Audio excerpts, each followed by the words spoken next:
Yes. Oh, okay. All right. So the way I have Blackboard set up here, course information. I click on course information. There's a ton of documents here. And I'm gonna tell you about each one. Of course, the first one is what the syllabus. Second one, professional teaching standards. We'll talk about that. There's 6 professional teaching standards that you must familiarize yourself with, because when you get to your interview, they will ask you about them. That's an extra piece that I added because I know they're gonna ask you about them. I want you to be prepared for them. That Form E. That's if you already work in schools. Those who are already there that didn't get it in that email, it's there. Field experience manual. We do have a manual how you should conduct yourself when you're out there. There's a certain way that we expect you to dress. I'm not gonna pick on you, but what you have on will not be appropriate. We expect, closed-toe shoes. Um, um, I always think they want you to wear jeans. I gotta go back and read it myself. Really big earrings or extravagant jewelry, because you might go by and you might snag a kid's head with a piece of chain. I'm serious. I mean, it's not me picking on you, but like her chain, if she went out and she went to help somebody else and they snagged them or slapped them in the face, now you got an issue. They tell everything. I promise you. And then if you're at the high school, not to be picking on you again, but if you were that top at the high school, that would definitely be another. Because my boys see all of this, right? And then we got another issue. I'm just telling you where we are. I mean, and I hope you won't offend it. But you understand what I'm saying. So the things that you wear around here, you can't necessarily wear to school. Um, Prime example, I'm gonna tell you what your boy did one time. When I was teaching, wore a T-shirt that said, I got it on campus when I was at NC State, and it said "Make 7 Up," and on the back it said "Up yours." You remember they were doing that thing? So y'all remember when 7 Up was doing that? And they went around campus, at college, free T-shirt, right? I was running late for work that day. I worked at a middle school. I taught math and science in the middle school.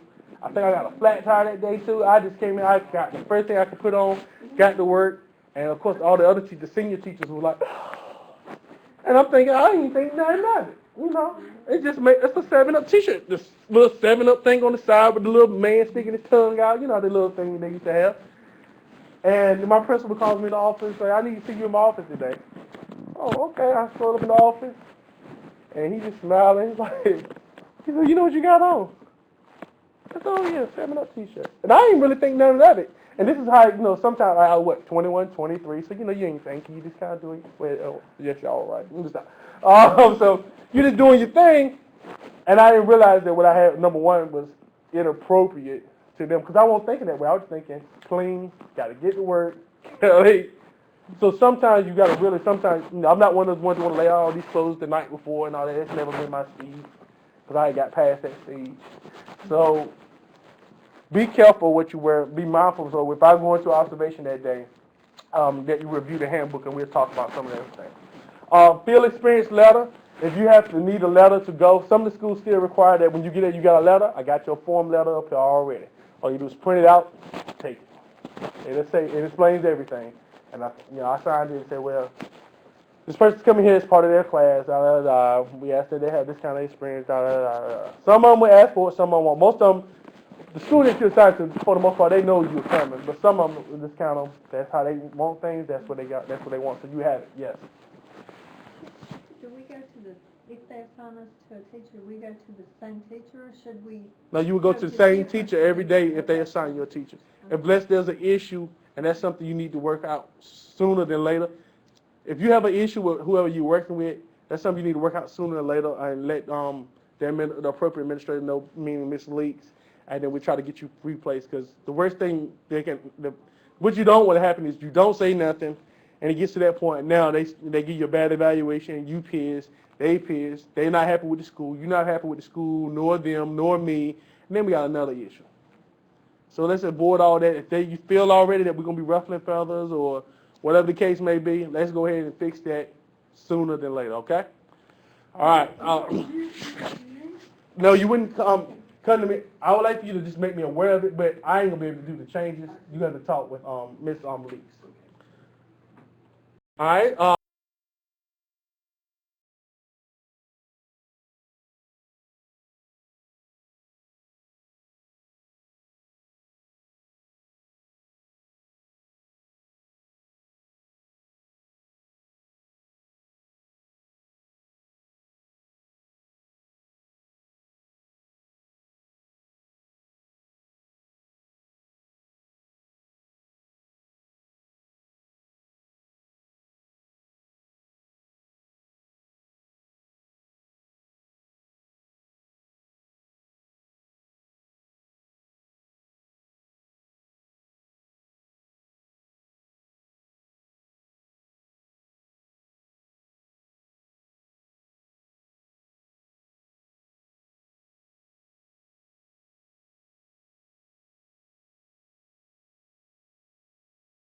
Yeah. So you go to observation sheets. You got a field experience evaluation form. That's that form I was telling you about. Field experience report guidelines. I have all the guidelines and stuff in there for the report. I have a field experience example report so you can see what I'm looking for.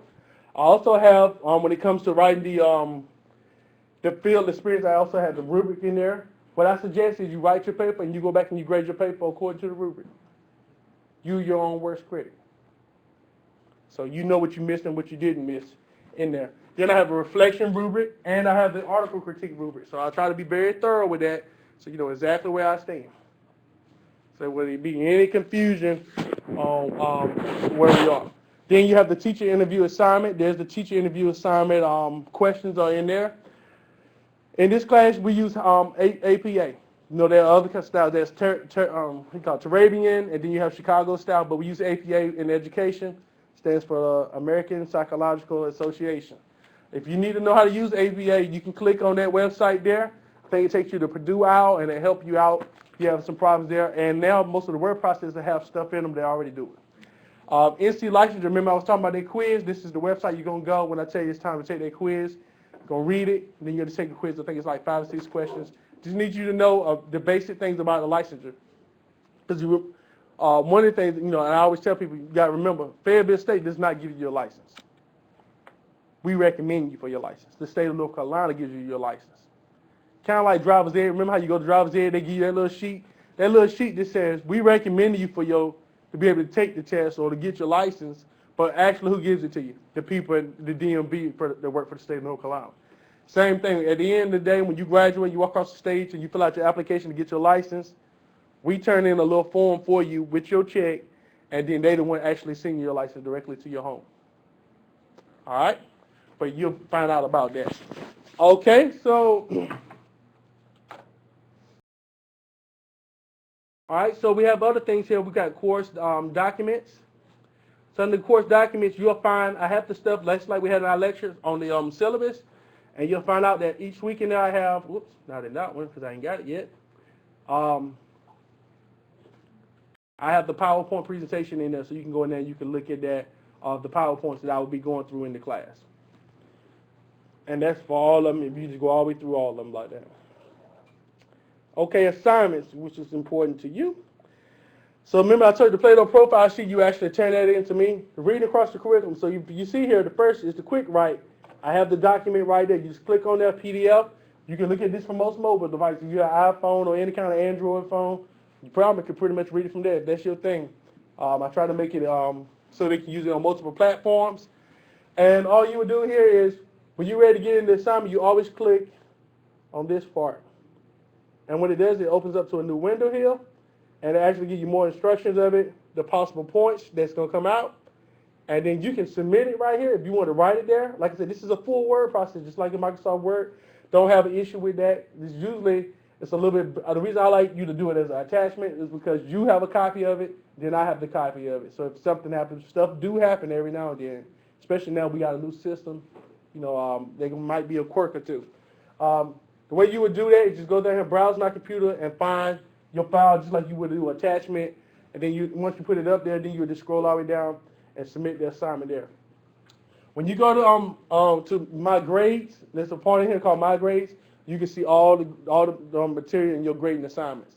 And what happened is when you first submit the assignment, it'll come in, I think to me, it'll be like a little check or a little something green something there. But then when I grade it, it'll actually be a numerical grade there. Are we clear on that? And this is how you submit all your assignments. All your assignments will be this way. Can we do it early? We're going to talk about that.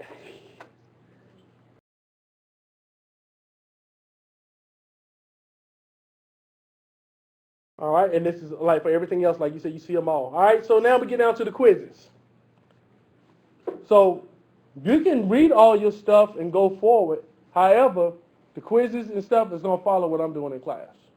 And the way I do that is, number one, I don't need some people getting too far ahead because you might cause confusion in the lecture because you might have been far ahead or you bringing up some issues that we hadn't gotten to yet. And number two is just also use this kind of as an attendance thing. You only can take the quiz when you come to class. Okay? And how do I do that? Each one of these quizzes has a password. And the password is only given in the class. Nice, right? I tried earlier. Uh-huh. So if you notice when you click in there, it says, oh, yeah, you can go ahead and begin. And it's asking for a password. I think this time around, all the password are football teams. But you don't know what kind of football team. They might be NFL, they might be CIAA, they might be NCAA, they might be Division III. You don't know. It might be Buffalo Bills spelled with a capital B and a little I and 2 big L's. So it's all kinds of combinations, but whatever I give you is how you're going to get in there. So we'll be located in the computer lab when we do it? No, you can do this from home. But you I just got to have give you the At password. class time, I see. The class. Right. So once we go over everything, because it's a couple of reasons I do this. Number one, I want people way ahead or trying to be way ahead. Okay. Number one. Number two,